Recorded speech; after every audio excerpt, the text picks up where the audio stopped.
Dermapen este un tratament de mezoterapie cu microace, o tehnică terapeutică sigură, eficientă, minim-invazivă, care are ca scop stimularea sintezei fibrelor de colagen de la nivelul pielii. Cu ajutorul tratamentului obținem o reîntinerire a tenului, diminuează ridurile, diminuează petele pigmentare, îmbunătățește aspectul porilor dilatați, cicatrici post-acneice, dar și post-operatorii sau de altă natură. Începem tratamentul prin curățarea tenului cu o soluție Dermobacter, apoi, pentru a diminua disconfortul, aplicăm o cremă anestezică.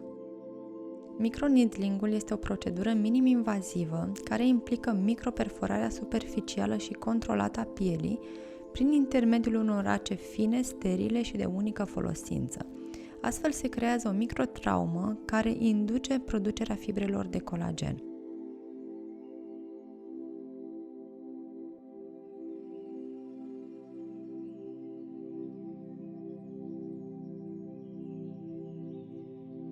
De asemenea, se creează niște microcanale prin care substanțele nutritive aplicate pe piele pătrund uniform și în profunzime. După expirarea timpului de acțiune a anesteziei, începem tratamentul propriu-zis de stimulare, ce presupune introducerea unui cocktail de substanțe active precum vitamine, aminoacizi, antioxidanți, microelemente, acid hialuronic, ce va reda volumul și luminozitatea tenului.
Protocolul de tratament este stabilit în funcție de afecțiunea pe care dorim să o tratăm, atât adâncimea cât și intensitatea procedurii sunt personalizate pentru fiecare persoană. Există și câteva contraindicații, cum ar fi acne activă, herpes sau orice altă infecție locală, eczeme, psoriazis.